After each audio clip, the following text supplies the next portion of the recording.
All right, here the fuck we go. Episode 2, brought to you in part by Bong Rips of Extreme Judgment and My Thoughts. So, as promised, I was going to go in a little format way.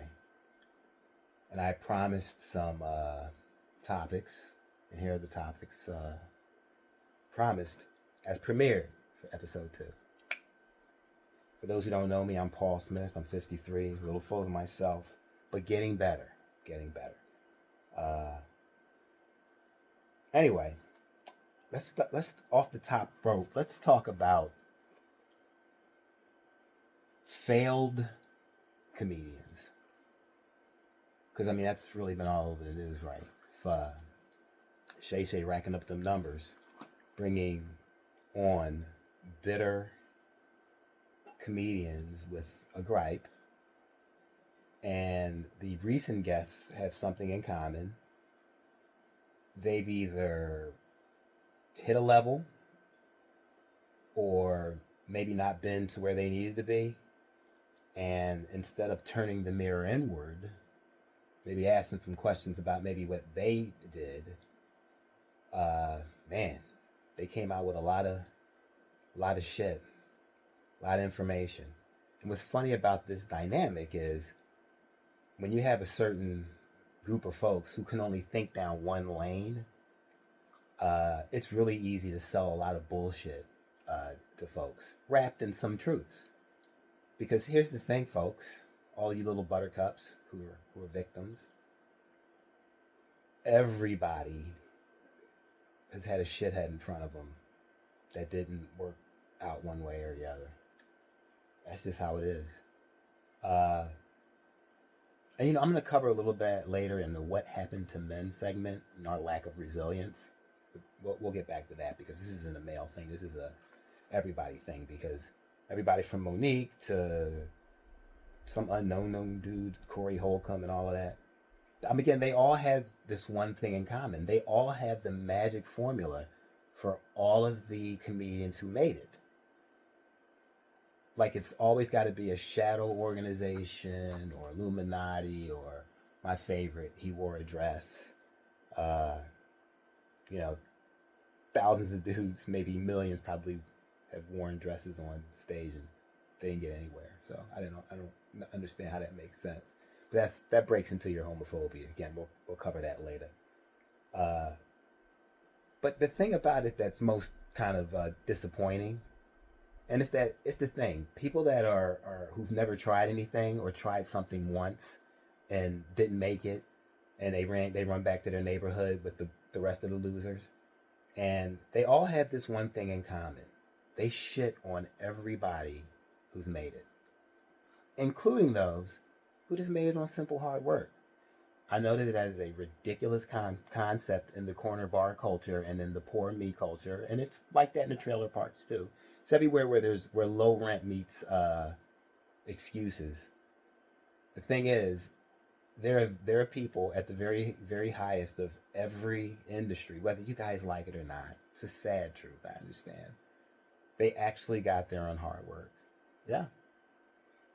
If you've actually tried to build a company or employed anybody or actually looked at a profit and loss sheet, you might understand that. But the overwhelming majority of these people with these cuckoo fucking stories about how Celebrity X made it to Destination Y have a few things in common. They have nothing to prove it on, nothing.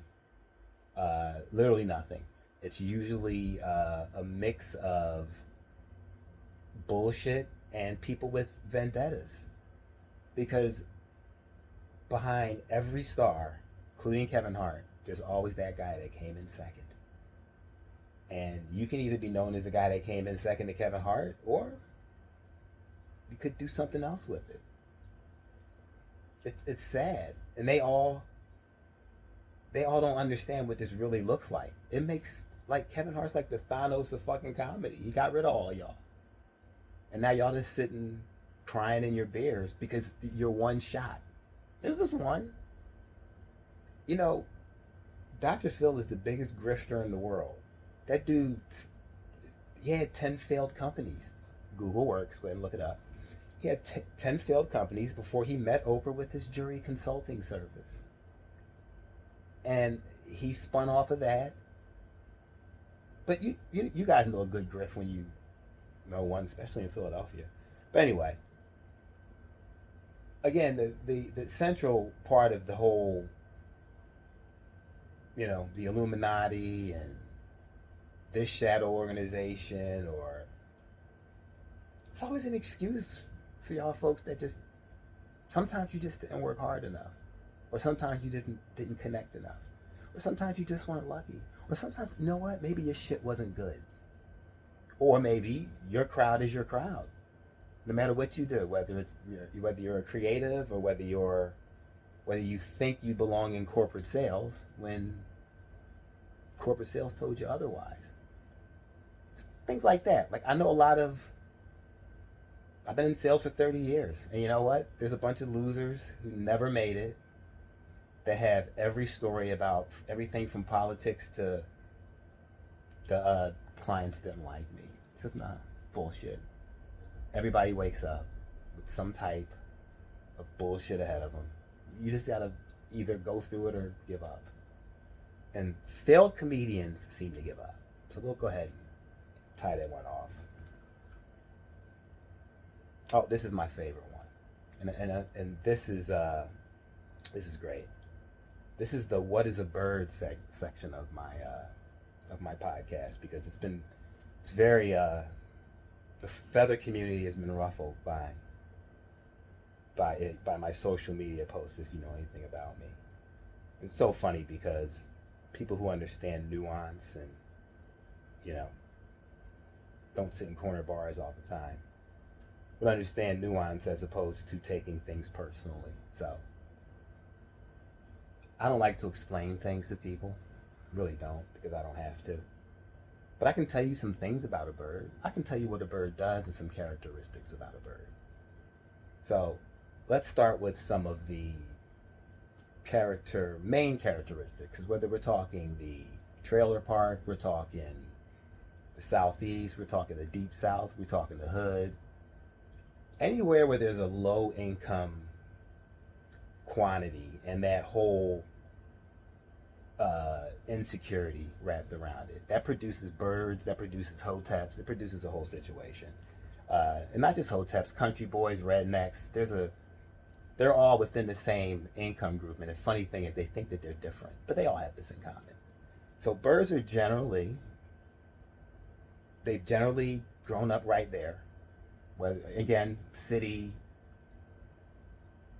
reservation, anywhere you want to call it, any trailer park. I know that's going to be the theme here, but any person that's common to that area has no desire to really journey outside of it, because there's some deep insecurity that think that they really believe that whatever they're selling only works either in their neighborhoods or within that small scope of very problematic men. Because that's another thing about birds. Birds love to date, cultivate, and activate problematic men. There are a lot of problematic men that are in jail and dead because of birds. Because birds will agitate men that cannot control themselves, which will be covered later in What Happened to Men. Birds like to agitate these men who can't control themselves. They have impulse control, and then they get them agitated, and then they send them to, settle whatever scores that their mouths and their actions have generally put them in. So they'll activate one guy to go ahead and shut another guy up. And now we have two men that have been adversely affected. Women don't do that. Women sit back and say, how does this serve me? And how does this serve these two guys? Because if I don't know, it's 2024. How many times have I heard law enforcement is unfair to men of color? So why are birds sending anybody, any man? Because if, according to you, if it's attached to a black woman or attached to a woman of color, if it's attached to, you make it about you. So then it's okay. You're going to send these guys into law enforcement's hands, who we have a very, very who we it's out there. Like nobody, we're not making this up. Law enforcement and brown folks, they don't mix well. So why are you sending men into that? Why? Because when you send a man to fight another man, he's either going to die or he's going to be hurt. And what if this man has children? What if this man has a career? Maybe this man has a future. Birds will do that because birds are selfish. Birds are just really about their own needs. Uh, oh, they really hate women with agency, and I'm talking about women that will look, scope, see a problematic man and be like, no thank you, and walk right away. That's it. There are no second chances. Birds will also help you humiliate their exes. They'll love it. Problematic men, if you have an ex you want to humiliate, go get a bird. She'll she'll do whatever you're, but a woman won't engage in that. Oh, women actually care about other women. I don't give a shit about anybody's thoughts about my feelings about women because I have my feelings.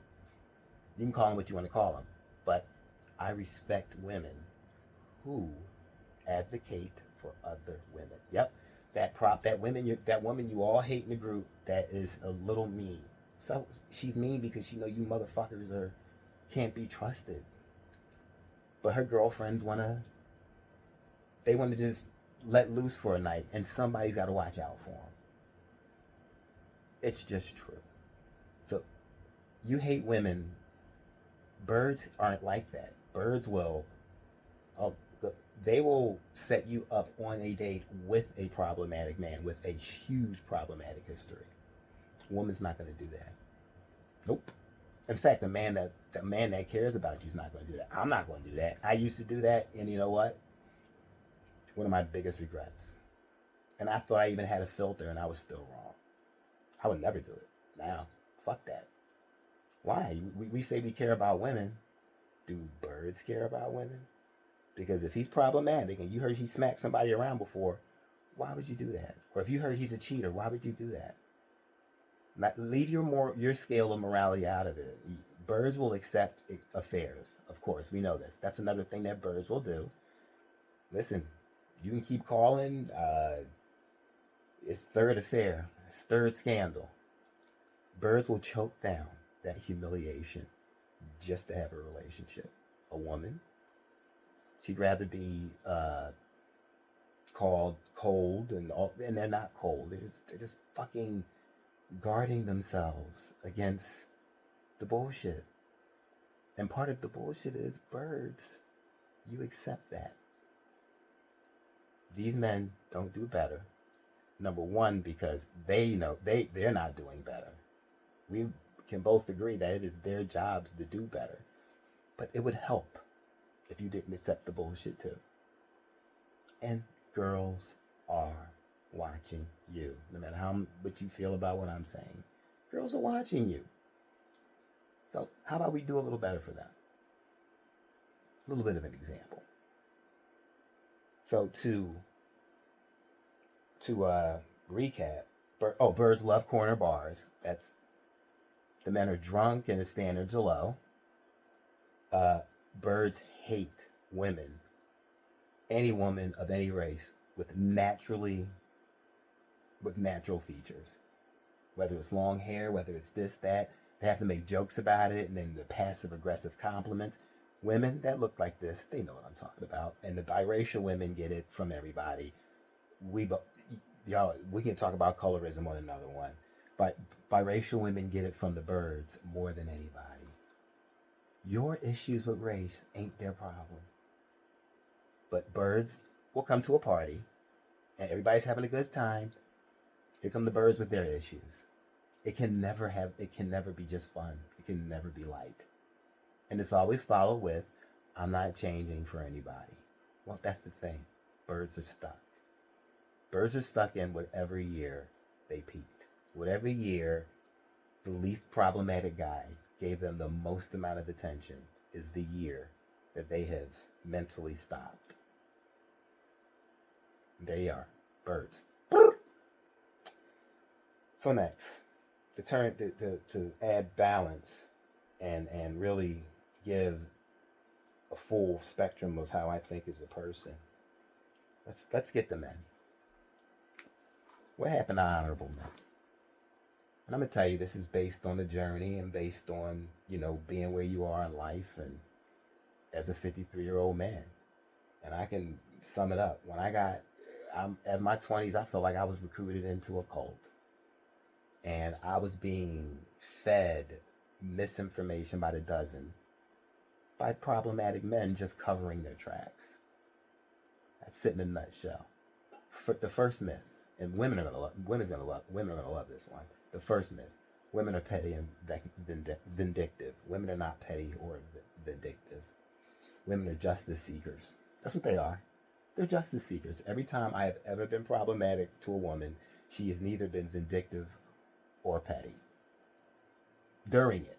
Now, once you leave, you can turn it down. But yeah, during the midst of every problematic situation I have ever been in, first of all, I caused it, and any move, how could you call any move off of that being vindictive or petty?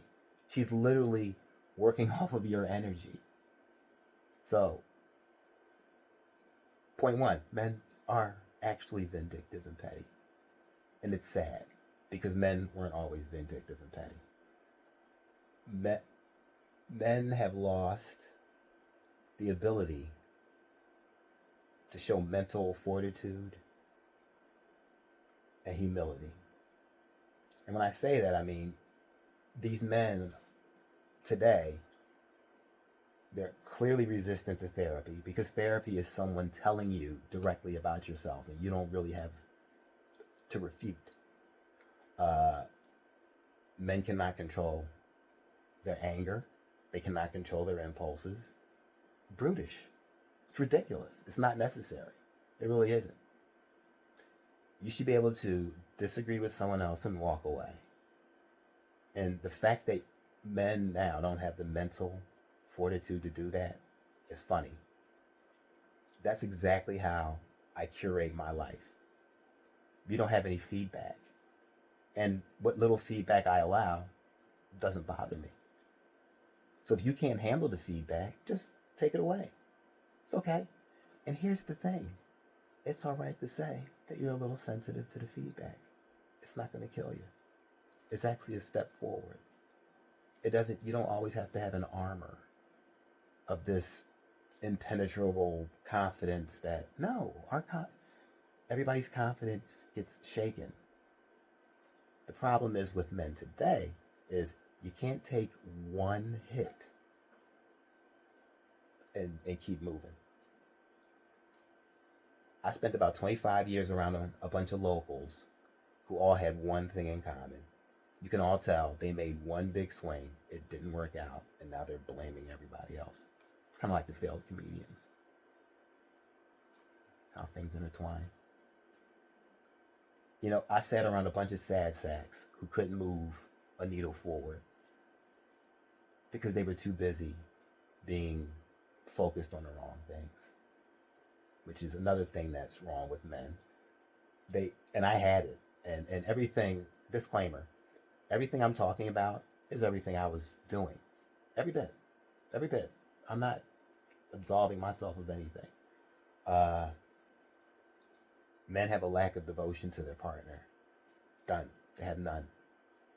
Your partner should be your primary everything.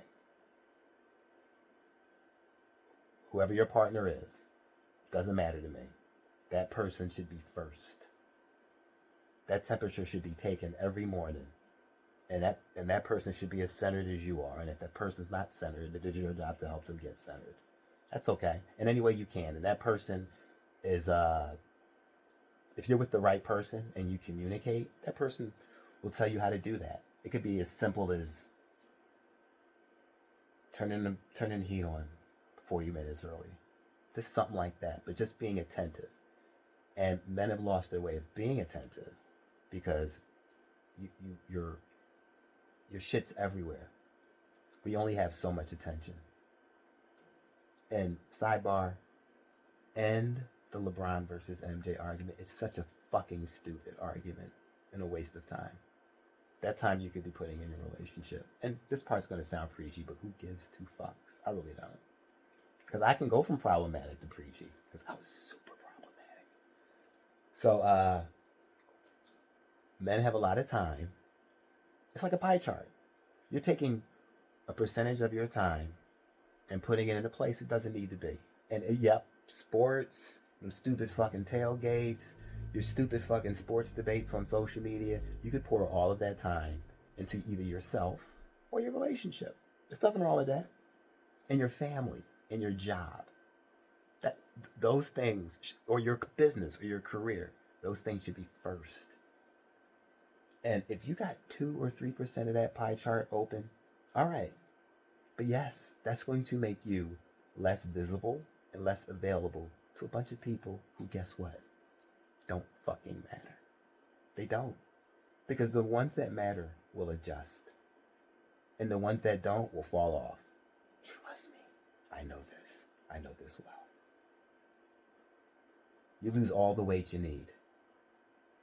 But you can't walk out your house talking about the dysfunction in your relationship when you're not putting your energy into it.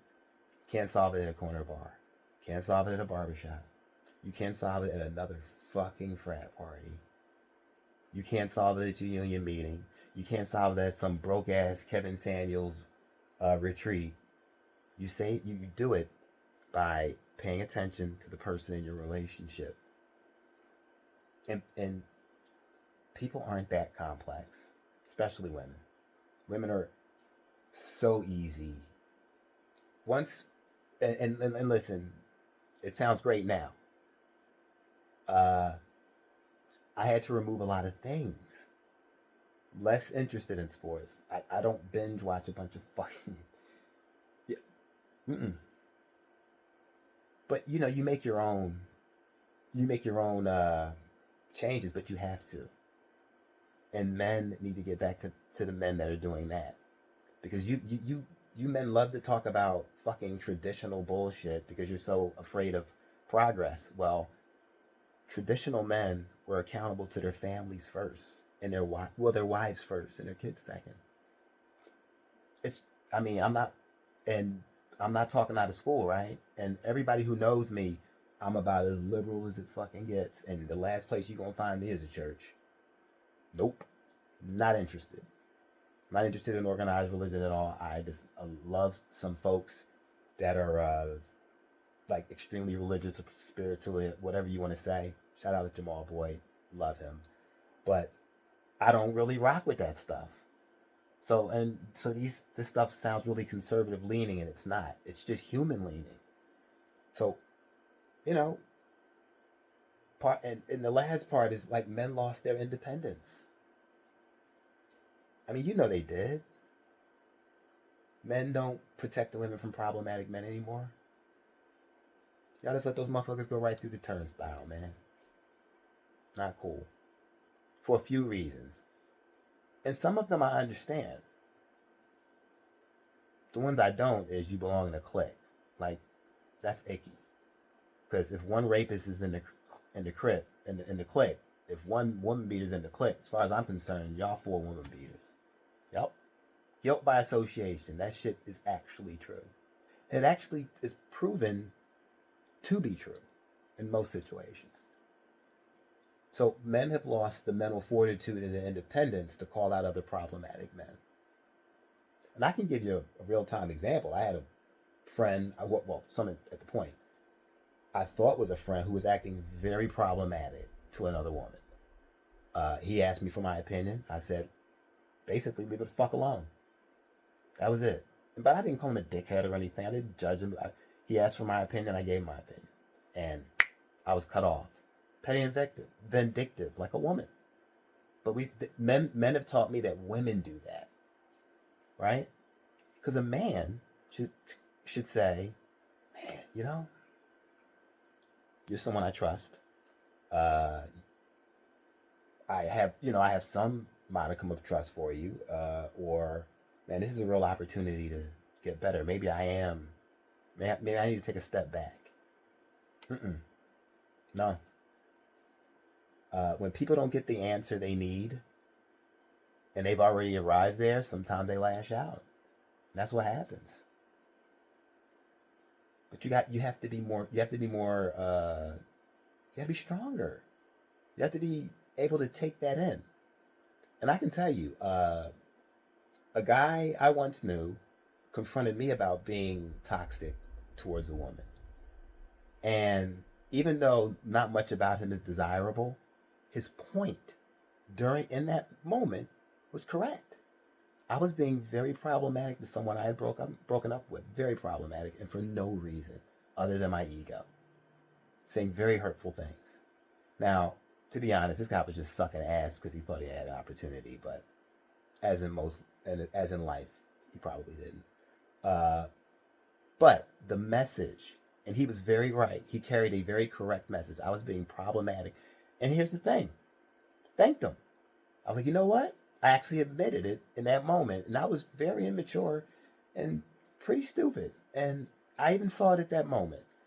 Now, listen, I should have saw it at that moment, but the fact that I did is fine. And I mean, we didn't have the best friendship, but that our friendship wasn't tinted by that at all. In fact, if I walked away from a little of that, I mean, I did. I thought he was an opportunist, but he still showed some some sensitivity towards a woman, and that's nice, right?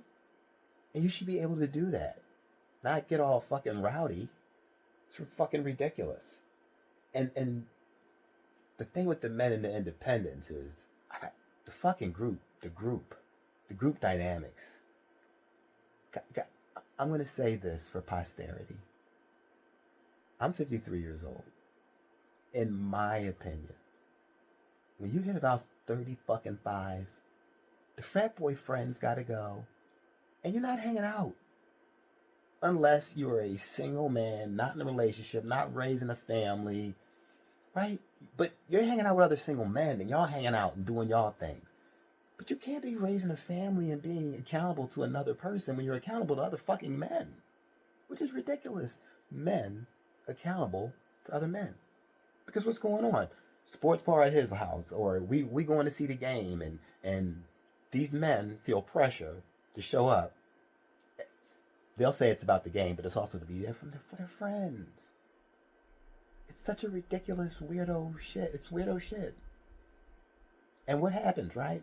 In many of these local towns where nobody goes any fucking where, it's a whole cycle of dating, and what it is groups and groups and groups and groups and groups and groups of detachable people just reattaching because they don't want to be whole for somebody. And men aren't being whole for women, right? I mean, I've seen men argue with passion over sports topics. And I'm sure women are sitting there like, motherfucker, I can't get you to whip this much emotion up, you know, over the next 6 months of our future. Women want that. Your partner wants that. Your partner wants that. So, man, fuck the fuck up. There's nothing wrong with you. You can do better. You got to be more accountable to yourself, your partner, and your fucking way of living. And you need to be sustainable instead of a fucking consumer. Stop spending all your goddamn money and sustaining and finding ways to cultivate the money you have. Spend less. Stop, with the big ass fucking nonsense you don't need. The car notes you don't need. Invest. And if you're not going to leave your stinking fucking communities, invest in those. And in the right way, not grifting. Real investments that feed the communities. And then you become a trusted and respected name in your communities instead of a fucking grifter. That's the difference. And that's where men have lost their way. So go fuck off. I'm going to bed.